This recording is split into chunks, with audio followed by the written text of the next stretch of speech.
Hello everyone and welcome back to the channel. This video is going to be about the 8 signs of covert narcissism. If you are new to the channel and you do like the information on the channel, which is all about the narcissistic personality disorder, please do subscribe. So, signs of a covert narcissism. The narcissistic personality disorder is on a spectrum, and as it's mostly hidden, we do not see the psychological and emotional abuse, which in itself is soul-destroying to those who've lived through it. Some narcissists are also physically abusive, yet through hope of change and fear of reactions, many people stay. As it's on a spectrum, there is those who with extremely limited contact, as all are toxic. Those who lack empathy, you would need to be careful around. But there is those, with it being on a spectrum, you can learn how to handle yourself around and stay in your reality around them. Some, it needs to be no contact, as they will not change. They have a disorder. It is who they are. They do not see themselves as a problem. They do not reflect on their actions. They are never held accountable for their behaviour. Therefore, they see no need to change. They change their partners, they change their manipulation, they change their lies, all to meet a need of their own. They don't change out of the disorder, they just learn new ways to hide their behaviour, guilt trip those around them, manipulate people. Now, those without empathy can be extremely dangerous. On a whole, although you don't always know what you're dealing with when you first enter into a relationship with a narcissist, or if you grew up with narcissistic parents, but we have some idea of just how far they can take things, and those with a lack of empathy, you don't know how far they might go in the future. So always get out safely and always put your safety first. There are those you will need to move miles away from, usually the narcissist sociopath or the narcissist psychopath. Others, however, if you have to co-parent or cut off good family members in order to cut off the toxic one, work colleagues, and other than them, your job is amazing. You can learn to handle yourself around them. Yet there are so many personality types on the disorder, and with most of them, their behaviour is covert. So how do you know what you're dealing with? First things first, abuse is abuse. Mental, emotional, physical, or all three. Nobody deserves this, and no one should have to put up with this, whether the people you are dealing with are narcissistic or not. Narcissism can give us an understanding of their behaviour. It's never to excuse someone else's behaviour. When most people first think of narcissism, often we think of someone who is in love with themselves, the outward, grandiose, attention-seeking, superior, confident, which is often the arrogance, outgoing, charming, which is often superficial charm. And then comes the knowledge about their lack of responsibility, exploiting others, lack of empathy, entitlement, manipulation, and the rest. Yet not all are obvious, the grandiose, the extroverted, and some are introverted, shy, vulnerable, closet, the fragile narcissist. However, they all have the same destructive behaviours as the grandiose narcissist. They can cross over between personality types depending on who they are with and what manipulation they are doing. So most narcissistic people can play the woe is me victim if needed. Most can play the hero if required, and most will never play the villain, only offering a false apology if they have something to gain by doing so. Many introverts and extroverts are not actually narcissistic. If they don't go around exploiting people, if they don't feel entitled, and if they have the ability to care for others, if they have that empathy, they are most likely not on the disorder. Although no type of narcissist is actually apparent at first, as we often don't even know or understand the disorder, yet when we do, we listen more to our instincts, when the signs go off, when we see those red flags, even when we are unsure as to what our instincts are telling us, as narcissistic people do have a way of making people feel off balance. They have a way of influencing others, and the more we know, the more we begin to notice. As hard as it can be to listen to those instincts, as most who have been raised so high by a narcissist at some point, we want to believe they are decent, honest, kind, genuine people. With their blame shifting, gaslighting and other manipulative behaviours, we are often led to believe that the problem is within us. Yet once we've been sucked in before, learned about the disorder, learned about ourselves, we learn to listen to those instincts and walk away from people we meet that just something just does not feel right. Words not matching their actions and the way they treat others. All narcissists act covertly. Covertly meaning not openly displayed or acknowledged. Narcissists on the outside don't often seem that bad and can be incredibly charming, intriguing. Most narcissists are not often never physically abusive. Narcissistic psychopaths are the ones that tend to be abusive. Some narcissists can be physically abusive. Some it can just be spitting or pulling hair, and they find some sort of excuse to try and validate and reason away their unreasonable behaviour. All narcissists are confusing when we don't understand what they do. Some are much more subtle in the way they go around doing things. Often their words never match their actions or rarely match their actions, and you just feel off around them. They might not directly put you down, or they might do it in a way that seems to be like they're helping you, the backhanded compliments. They might not scream and shout or lash out. They might not rage at you, yet you feel belittled by them and confused around them, questioning what they meant by that last remark, and then them claiming they were only joking if you were to ask them. Listening to your body and your instincts, if something feels off, even if you don't know what, those instincts are trying to protect you. 8 characteristics of covert narcissism. And it can be obvious narcissism, but when we don't know, it's difficult to spot what's happening. 1. Exploitative. They can find difficulty in maintaining healthy relationships. Most narcissistic people find this difficult, as deep down most are insecure individuals that run around fearing abandonment, telling so many lies. They don't know themselves who to trust. Some have actually had some form of trauma and they've been deeply hurt in their past. However, this is no excuse to go around hurting others. Healthy people who've been hurt go around helping others, which does often help them feel better. Narcissistic people go around destroying others. They bring other people down to feel better within themselves, although it's not long lasting and it only ends up hurting them more. Most narcissistic people do the idealization, devalue, discard and hoover. However, many can and do stay in a relationship for years, others only months. Some can stay faithful, others don't.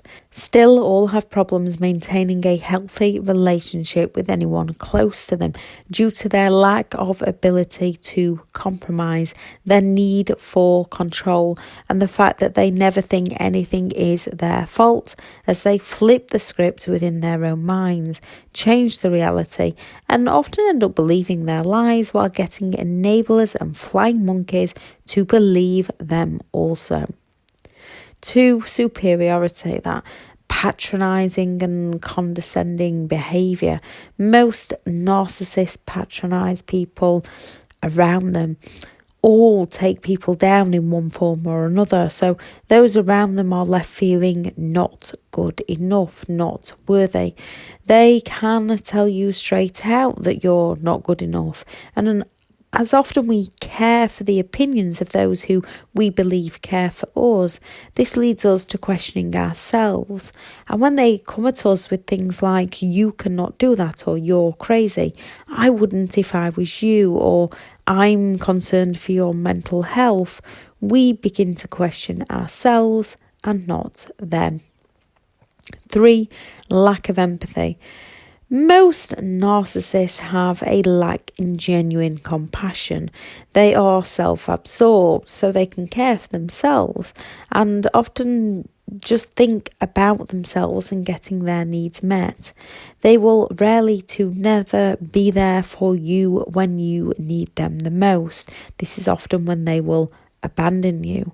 Some people, when sick, will keep going. Therefore, those people who are not narcissistic, that keep going when they are ill, they might act, say, or do things in a way you wouldn't if someone else was sick. So, for example, if someone with empathy is sick, yet they will carry on, when you're sick, they might ask you are, yet expect you to carry on, yet they would not judge you if you didn't.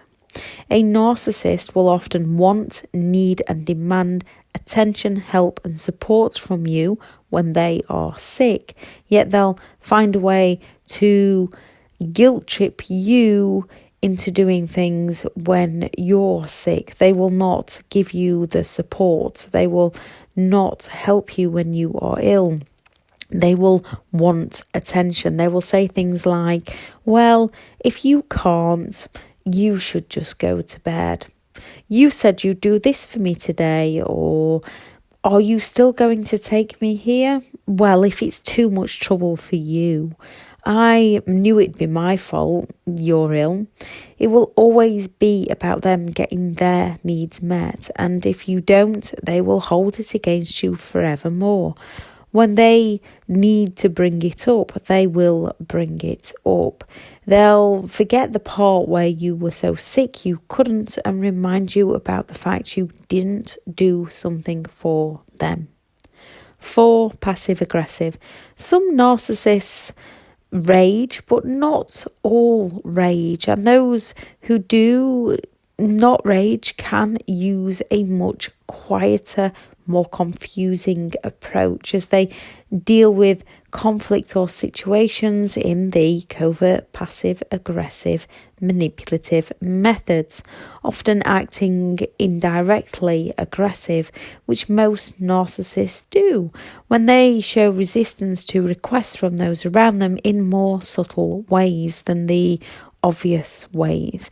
When they will tell you straight out in the overt ways, I'm not doing that, or I do things my way, or they just rage out of nowhere. Covert methods, it might seem like they are actually agreeing with you in some way, with a shrug of the shoulders, or they might say, of course. They may even say yes, or as you wish, when you ask them if they could help you out. Then they'll sit there and do nothing. If you re-ask them, they might accuse you of nagging. They might be sullen, sit and procrastinate, or be stubborn about it, yet not actually do it. When you ask why they didn't, they'll make up excuses or say things like, oh, I thought you meant this, or oh, I forgot. You didn't remind me, and still not bother, even though they agreed. They will conveniently forget. So if you ask them to grab something on the way home and they don't, it'll be things like, I forgot. You feel let down as you thought they would, yet cannot really say anything as it could be a genuine mistake.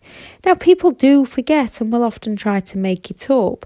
With a narcissist, they will conveniently forget on a regular basis and gaslight by saying, I forgot. Their words don't match their actions.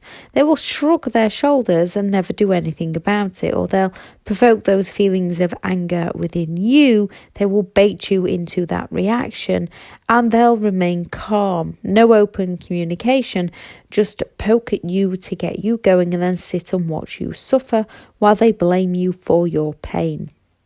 5. Highly sensitive. Most narcissists are sensitive to most forms of criticism, even constructive, helpful criticism. They protect themselves from criticism with various methods of manipulation. They might twist it onto you, provoke an argument so they can blame shift, defend themselves with smugness, seem to dismiss what you've said to them completely, or completely withdraw from the conversation and go and sulk or go on the silent treatment.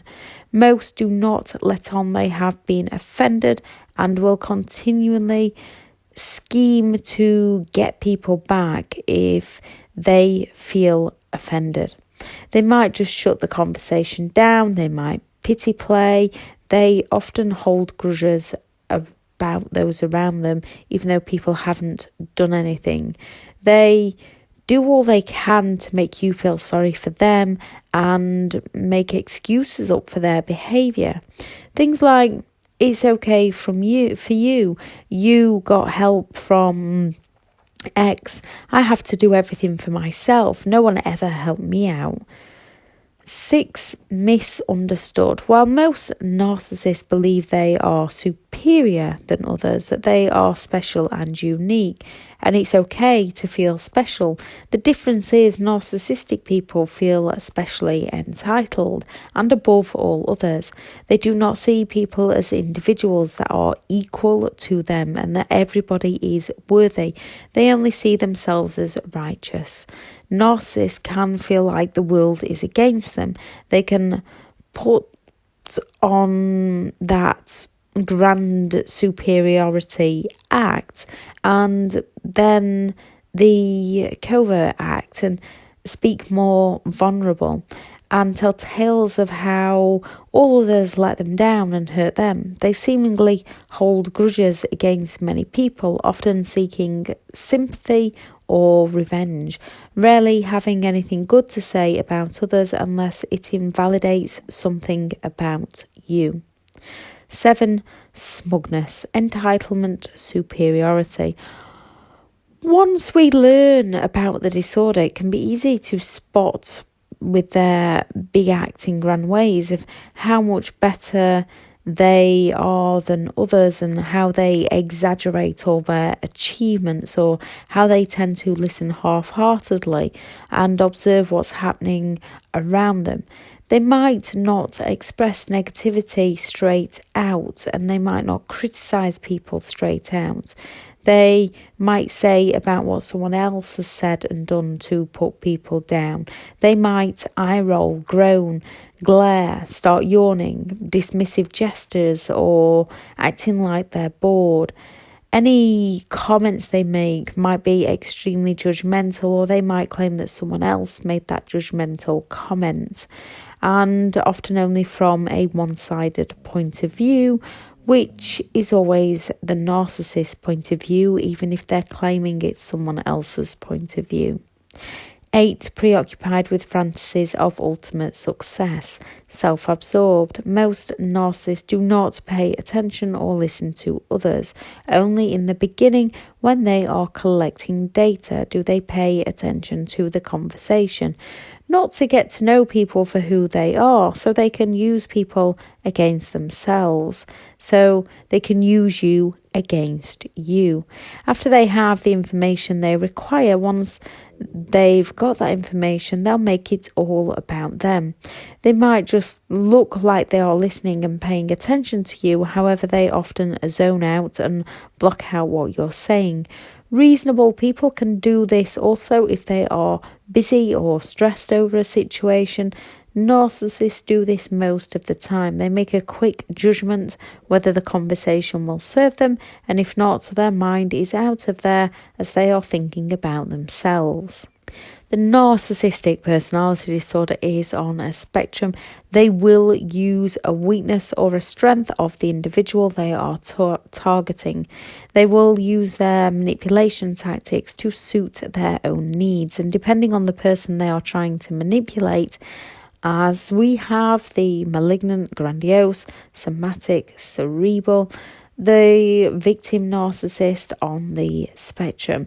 Some are far more dangerous than others, and you need to stay well clear.